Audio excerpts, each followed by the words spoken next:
नमस्कार।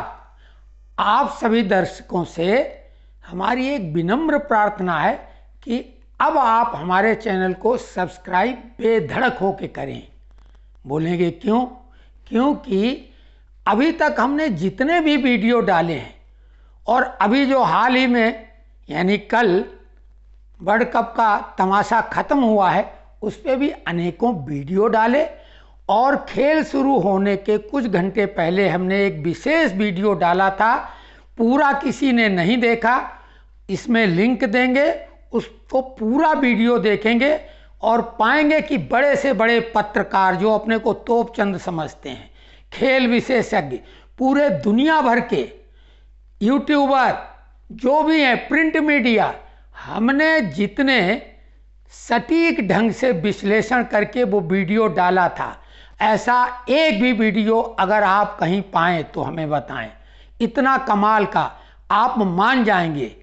वैसे आपको अभी ये लग रहा होगा कि हम अपने आप अपनी तारीफ कर रहे हैं। तारीफ नहीं कर रहे हैं, ये हमारा कॉन्फिडेंस लेवल है और ये बेहद लंबे समय से ऐसा ही है। हमें जानने वाले लोग अच्छी तरह से जानते हैं, क्योंकि हम जब कोई काम करते हैं 100% अपना उसमें लगाते हैं, तन मन धन, और अपने हित के बजाय समाज हित में दूसरों के हित के लिए ही जीवन भर काम किया है। हालांकि लोग उसे नेतागिरी कहते हैं, हम उसको नेतागिरी नहीं कहते थे। हम अपने कैडर के प्रतिनिधि के रूप में अपने को प्रस्तुत करते थे और सारी रिस्क हमने जीवन में अपने लिए ली, दूसरों का भी दर्द हमने लिया। तो ये अपने मुंह मियाँ मिट्ठू बनने वाली बात नहीं है। आप खुद वीडियो देखें, अभी जो कल वाला है ये लिंक देंगे, उसको आप देखें, आपकी आंखें खुली की खुली रह जाएंगी, क्योंकि हमें 100% मालूम था कि परिणाम यही होगा।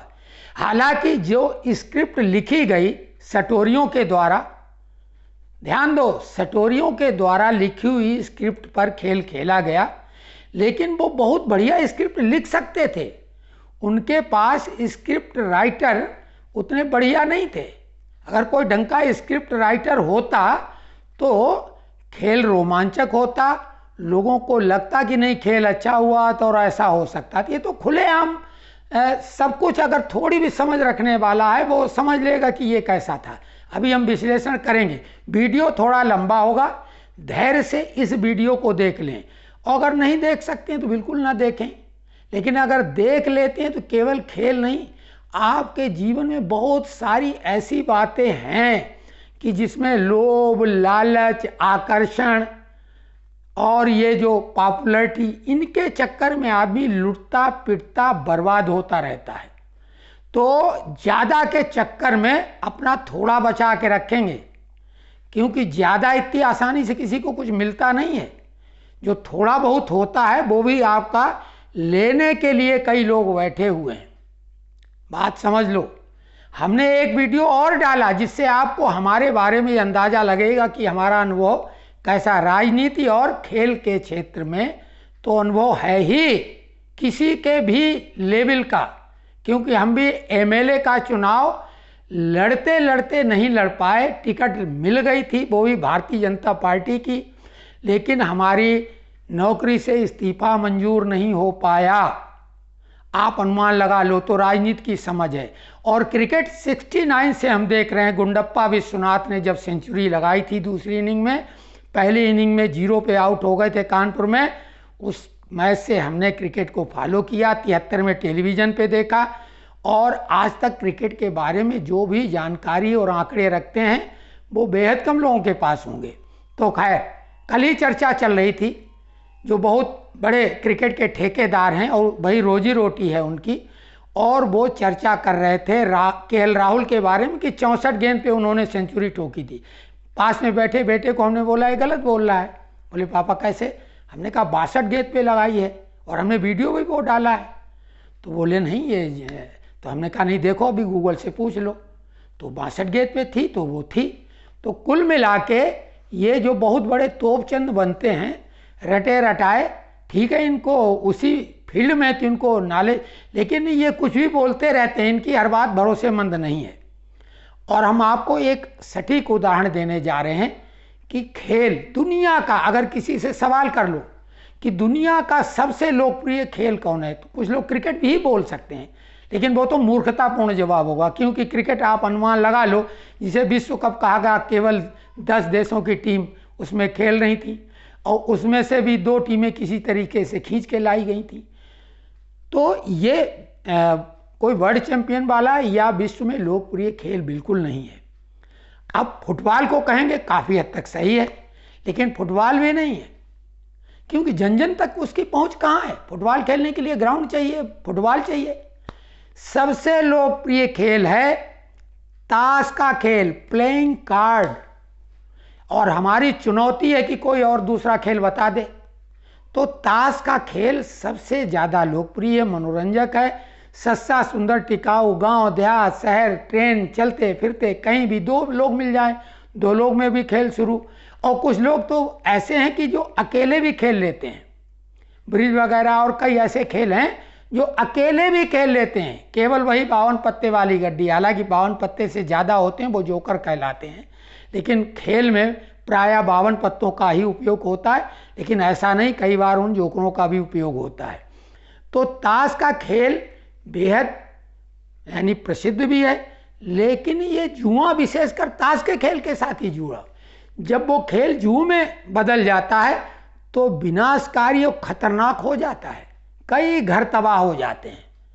तो उसी प्रकार से जब तक कोई खेल खेल रहता है, मनोरंजक है, अच्छा है, स्वास्थ्यवर्धक है, सब कुछ है अच्छा, लेकिन जब वो खेल बिजनेस बन जाए और वो बिजनेस फिर धंधा बन जाए और फिर वो धंधा गंदा बन जाए, तो वो खेल नहीं रह जाता है। और क्रिकेट बहुत पहले से खेल नहीं रह गया, जब तक कि वाइट कपड़ों में पहन के खेला जाता था, जेंटलमैन गेम कहलाता था।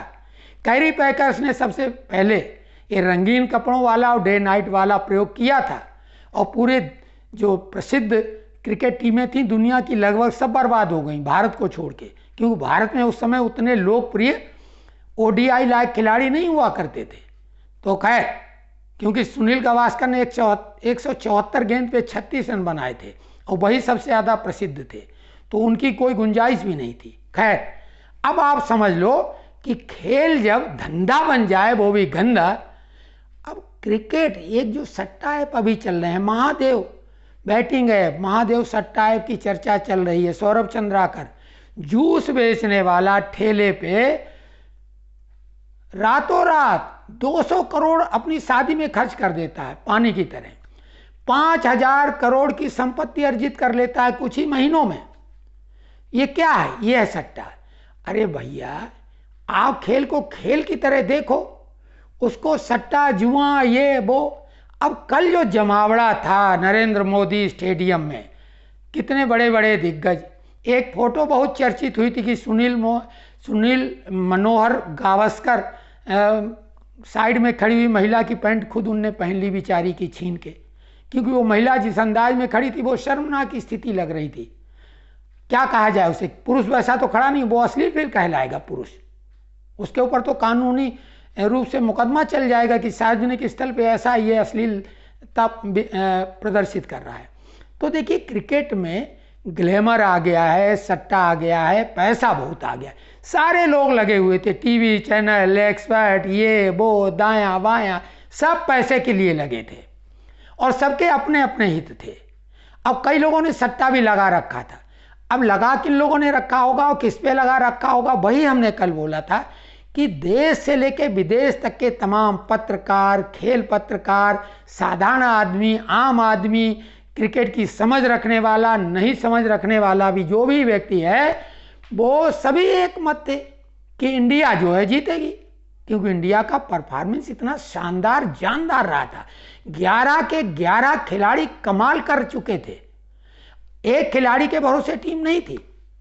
लेकिन हमने ये बोला कि अब कल्पना करो कि इंडिया की जीत पर सट्टा कितना लगाया गया होगा और ऑस्ट्रेलिया की जीत पर कितना लगा होगा।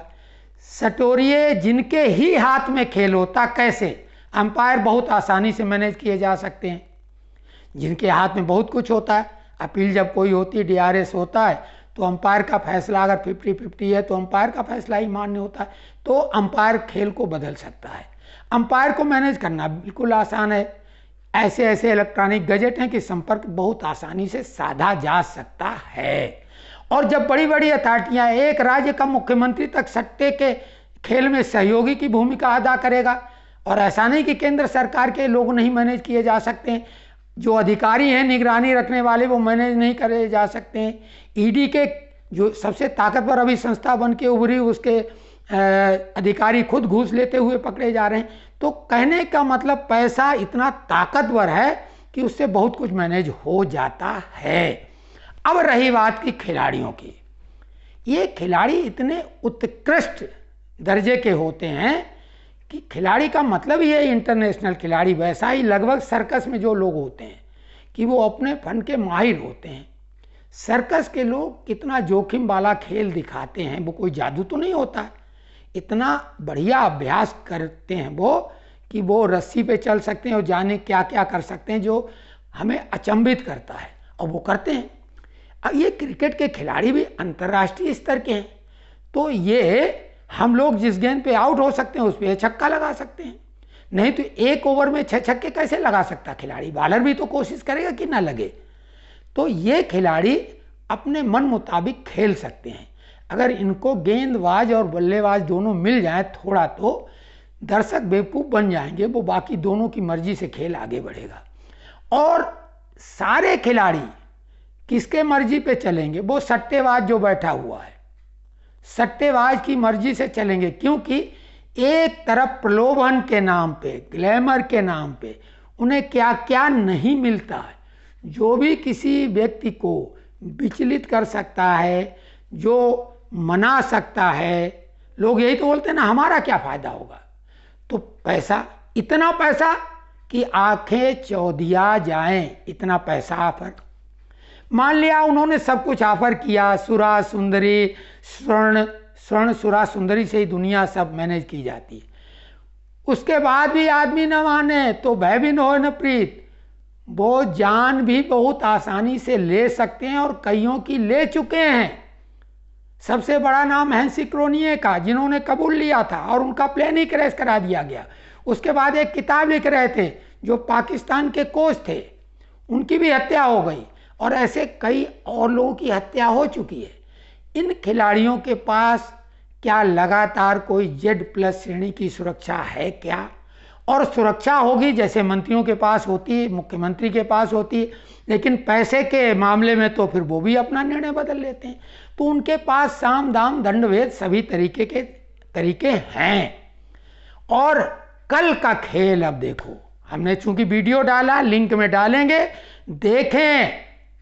हिम्मत चाहिए थी वीडियो डालने के लिए, हमने वो डाला क्योंकि हमें परिणाम 100% मालूम था कि ये भारत मैच किसी भी हालत में नहीं जीतेगा, क्योंकि सटोरियों को इतना बड़ा लाभ होगा भारत की हार से, जो कि उनको सालों साल वो उसको मैनेज करेंगे पैसे को।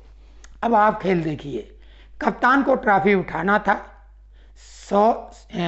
जो रोहित शर्मा ने जब तक खेल खेला, लगभग 10वें ओवर वो चल रहा था, 10वें ओवर में जैसे ही आउट हुए रोहित, उस समय तक वो शानदार ढंग से 10 ओवर में 80 रन का स्कोर पहुंचा चुके थे। उन्होंने जो खेल दिखाया, जैसा वो लगातार पहले भी दिखाते आ रहे थे, सेमीफाइनल में भी ठीक 47 रन बनाए थे इसी अंदाज में, और 4 चौके 3 छक्के लगा चुके थे अपने 47 रन में। कोहली शुरू में बहुत धीमा खेले, गिल आउट हो गए, कोई बात नहीं, एक खिलाड़ी आउट हो गया, कोहली आ गए, शेकी रहे थोड़ा, बाद में अच्छे से उस पिच का मिजाज समझा, और फिर उस बॉलर को उन्होंने लगातार 3 चौके लगाए, जिसको खेलने में थोड़ी बहुत रोहित को भी परेशानी हो रही थी।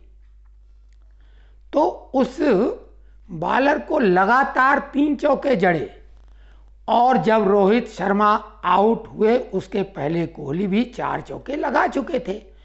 उनका रन रेट 100 से ऊपर था, यानी गेंदें कम खेली थी, रन ज़्यादा थे। पिच का मिजाज अच्छी तरीके से कोहली जैसा बैट्समैन समझ चुका था। सबसे ज़बरदस्त बॉलिंग कर रहे बॉलर को लगातार 3 चौके वो मार चुके थे। श्रेयस अय्यर चूंकि 10 ओवर के बाद 2 ही गेंद खेल के वो भी चले गए थे, लेकिन उन्होंने इस बीच में एक चौका लगा दिया था, उन्होंने अपने तेवर दिखा दिए थे। यानी पिच में ऐसा नहीं था कि चौके छक्के न लग सकें, तब तक 12 चौके लग चुके थे। श्रेयस अय्यर आउट हुए 10 ओवर और 2 गेंद पे, तो 62 गेंदों तक सब कुछ ठीक ठाक था। पिच में चौके छक्के खूब लग रहे थे। इसके बाद आ गए केएल राहुल, जो कि 62 गेंद पर सेंचुरी जड़ चुके थे,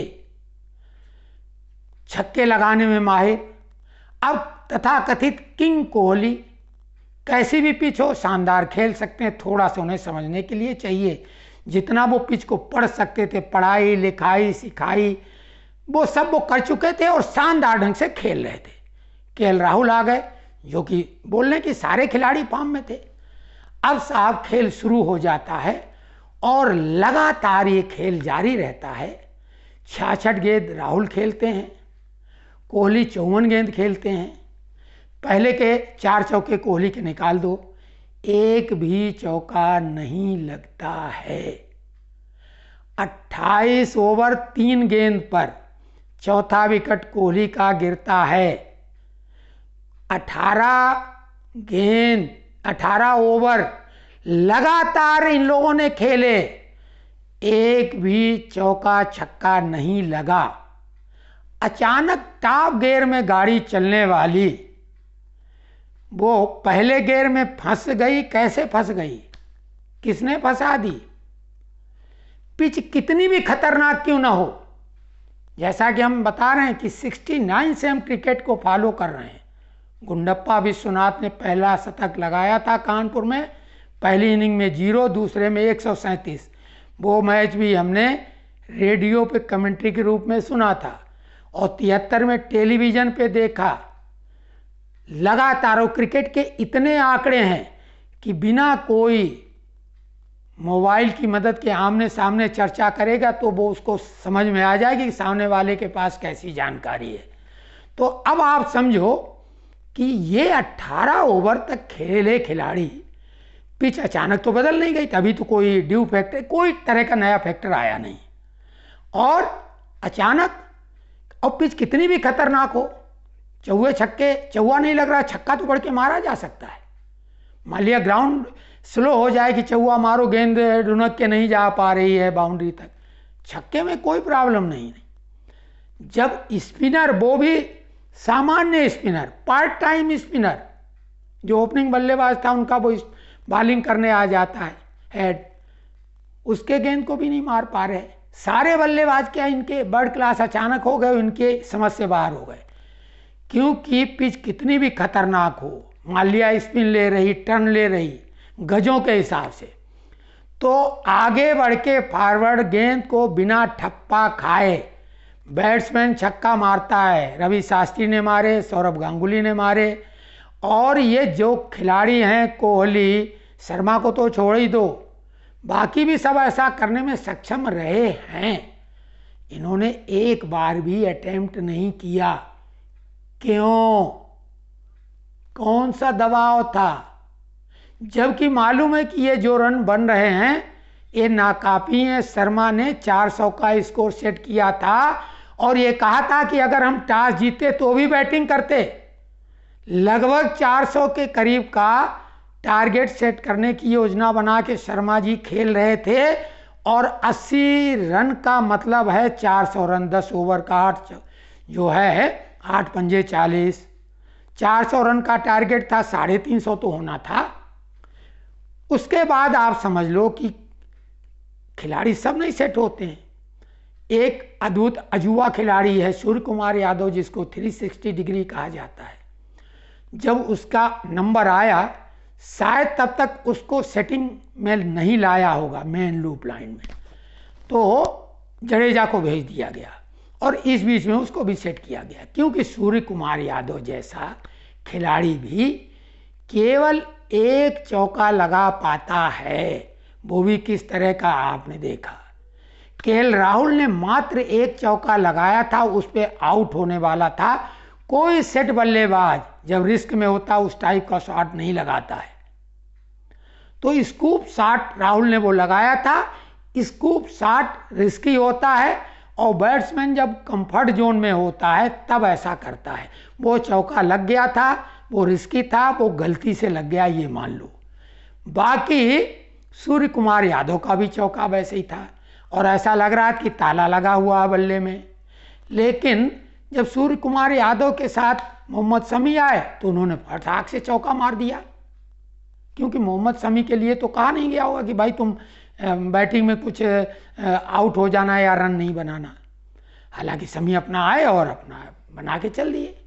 उसके बाद बुमराह बड़े खिलाड़ी थे, क्योंकि आपको आश्चर्य होगा कि जो वर्ल्ड रिकॉर्ड बैटिंग का है इंडिया की तरफ से किसी के नाम, जो आसानी से नहीं टूटागा, वो बुमराह के नाम है। बुमराह बैटिंग कर सकता है। टेस्ट मैच में एक ओवर में 35 रन बनाने का रिकॉर्ड बुमराह के नाम है। स्टुअर्ट ब्रॉड की गेंद पर 35 रन एक ओवर में, और वो बुमराह जब आउट हुए तो मुस्कुरा के चल दिए। उसके बाद आते हैं कुलदीप, और कुलदीप यादव एक बार भी परेशान नजर नहीं आए किसी भी बॉलर के सामने।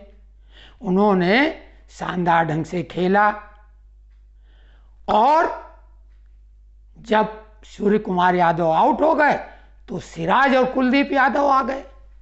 अब ये तो दोनों बैट्समैन थे ही नहीं। जिस तरह की पिच थी, जिस तरह के चैंपियन खिलाड़ी चौके के लिए तरस गए थे, तो इनको तो बिल्कुल रन नहीं बना पाना चाहिए थे। एक दो गेंद खेल के आउट होना चाहिए था। लेकिन सिराज ने दिखा दिया और इनकी पोल खोल दी। सिराज ने 8 गेंद पर 10 रन बनाए, जिसमें एक शानदार चौका जड़ा। अरे साहब, पिच तो वही थी, फिर कैसे चौका लगा दिया? 125 की स्ट्राइक रेट से सिराज ने रन बनाए। शर्मानी चाहिए इन खिलाड़ियों की नहीं, क्योंकि इन लोगों को सेट नहीं किया गया था। अब आगे देखिए, वही पिच, वही सब कुछ। उन्होंने भी 10 ओवर में 60 रन बनाए कि नहीं बनाए? चौके छक्के की झड़ी शुरू की तो अंत तक जारी रही। कोई भी पिच कैसी भी खतरनाक हो, छक्का मारने से नहीं रोका जा सकता है। अगर कोई गेंदबाज, विशेषकर स्पिन, जब गेंद करता है तो ठप्पा खाने के पहले उसको फुल टॉस बना के, अगर आप में कुव्वत है और अपने को अंतर्राष्ट्रीय स्तर समझते हो, तो छक्का लगा सकते हो। और जब आपको टारगेट तो कोई मिला हुआ नहीं था, आपको टारगेट देना था, वो भी बहुत मजबूत टीम को। शर्मा जी ने वो काम किया। और मजेदार बात है, कुछ लोग शर्मा जी की आलोचना कर रहे हैं। अरे अगर वो 80 रन न बने होते 10 ओवर में, कल्पना करो तब टीम का स्कोर क्या होता। तो खैर, ये तो अभी तक की बात रही। क्रिकेट की भूल जाओ, क्रिकेट कोई खेल वेल नहीं, तमाशा है। जब से IPL शुरू हुआ है, धंधा बन गया है। वो उसमें चीयर्स गर्ल्स पार्टियां कैसी कैसी होती हैं, कैसे कैसे बिजनेस सेट होते हैं, इसमें सब कुछ शामिल है। और ये सब होता है पैसे के लिए। बड़ी बड़ी बिजनेस डीलिंग हो जाती हैं दाएं बाएं से। स्वर्ण सुरा सुंदरी का घालमेल पूरी तरह से है इसमें। ये कोई खेल वेल बिल्कुल नहीं है, और ये हम शुरू से कहते आ रहे हैं। अब आप ये समझ लो कि हम जो वीडियो डालते हैं उनकी सत्यता आप खुद से कोई कसौटी में तय करिए ना। ये जो बहुत बड़े तोपचंद पत्रकार और यूट्यूबर हैं, चूंकि ये भी पैसे के लिए, जो भी पैसे के लिए कुछ करने लगेगा उसकी कार्यशैली बदल जाएगी। हम कोई पैसे के लिए न कर रहे हैं न करेंगे। हमें कोई खरीदने की ताकत और औकात नहीं रखता है। हालांकि हमारे पास भी इतने सब्सक्राइबर हो गए हैं, चैनल को एप्रिसिएशन लगातार यूट्यूब से हमको मिल रहा है, क्योंकि हम 100% ओरिजिनल अपने वीडियो बना रहे हैं। तो हमको अनेकों बार एप्रिसिएशन मिला है। और कुछ बहुत बड़े, जो हम जिनके खुद प्रशंसक हैं, जो हमारे बहुत बड़े अधिकारी रहे हैं, उन्होंने भी हमको बहुत एप्रिशिएट किया है। हम एक वीडियो की चर्चा और करेंगे, उसका भी लिंक डालेंगे। वो है इजराइल को लेके। इजराइल के युद्ध पे सभी को नज़र रखी सभी ने होगी, क्योंकि ये रूस यूक्रेन युद्ध से ज़्यादा खतरनाक है। इजराइल छोटा देश है, भारत का ये अगर बनाए जाएं तो भारत में से लगभग 180-90 इजराइल बन जाएंगे क्षेत्रफल के हिसाब से। तो इजराइल पे अगर कई देश, चूंकि पहले जो लड़ाई हुई थी वो अलग तरह की थी, अब मिसाइल और ये जो रॉकेट लॉन्चर रॉकेट हैं इनसे हमला हो रहा है, तो ये इजराइल एक सीमा तक ही उनको झेल पाएगा। आयरन डोम बहुत महंगा पड़ता है, 35-40 लाख रुपए खर्च होते हैं, और उनका वो रॉकेट जो आता है वो उतने हजार का भी नहीं होता है। 100 गुने से ज़्यादा खर्चा इजराइल का हो रहा। उधर तमाम लोग फंडिंग कर रहे हैं, तो इजराइल का गोला बारूद धीरे धीरे खत्म होने की ओर बढ़ रहा है, कम हो रहा है। ऐसे में इजराइल पे अगर बड़ा हमला होगा तो वो न्यूक्लियर बॉम्ब का इस्तेमाल करेगा। इजराइल किसी की नहीं सुनेगा। वो अगर मरने की ओर खुद बढ़ेगा, खत्म होने की तरफ बढ़ेगा, तो वो कईयों को खत्म कर देगा। ये जो ईरान, जॉर्डन, लेबनान, सीरिया, तुर्की, उत्तर कोरिया, कोई भी हो, वो किसी को भी खत्म करने के लिए सक्षम है, ये ध्यान रखो। तो दुनिया हिल जाएगी, बर्बाद हो जाएगी, सभी उससे कोई भी अछूता नहीं रह जाएगा। कोई भी देश समझता है, क्योंकि ये ऐसा युद्ध होगा, इससे दुनिया में जलजला आ जाएगा, आर्थिक रूप से तबाह हो जाएंगे देश। कोरोना में जैसे तबाह हो गए, वो तो मोदी का नेतृत्व था जो बचा ले गए। खैर, हमने एक सजेशन दिया था उस वीडियो में कि आप जो है उन सुरंगों में पानी भर दें और बिजली का करंट प्रोवाइड कर दें, लेकिन वो ऐसा नहीं कर रहे हैं कि उन तक खबर नहीं पहुंची। हमने इजराइल एम्बेसी में फ़ोन लगाया, किसी ने फ़ोन रिसीव नहीं किया। फिर हमने अपने सूत्रों से दिल्ली में बात की, उन्होंने जैसा हमें समझाया और बताया कि चूंकि बंधक अभी उनके कब्जे में हैं तो सुरंगों में बंधक हो सकते हैं, ऐसा इजराइल का मानना है। तो पानी भरने से वो बंधक भी मर जाएंगे। ये बात काफ़ी हद तक सही है, लेकिन हमने एक ऐसा सजेशन दिया कि 1 हफ्ते का समय ले लो कि बंधकों का हमारे जो है उनकी रिहाई के लिए आप वार्ता करो, हम 1 हफ्ते के लिए सीज फायर करते हैं, इतने में गोला बारूद जुटा लो और पूरे शांति पूर्वक मुहानों में समुद्र का पानी आप उड़ेल दो। तो ये हमने सुझाव दिया था। आप अनुमान लगा लो कि हम अंतर्राष्ट्रीय मुद्दों पर भी अपनी तरह से बात रखते हैं, और एक यूट्यूबर की हैसियत से इतना ही कोई कर सकता है। तो आप निसंकोच भाव से हमारे चैनल को सब्सक्राइब करें, कमेंट बॉक्स में ज़रूर लिखें।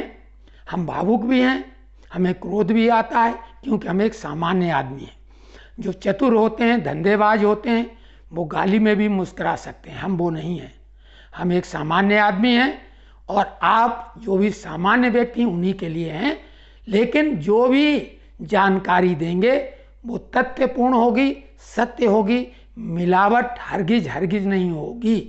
तो आप सभी को नमस्कार। और अब अगला वीडियो हम चुनाव के बारे में डालेंगे आज शाम तक या कल, जो बेहद महत्वपूर्ण होगा। अभी हमारा स्वास्थ्य गड़बड़ है, गला बेहद खराब है, सर्दी और गले में खराश हमारे है बहुत।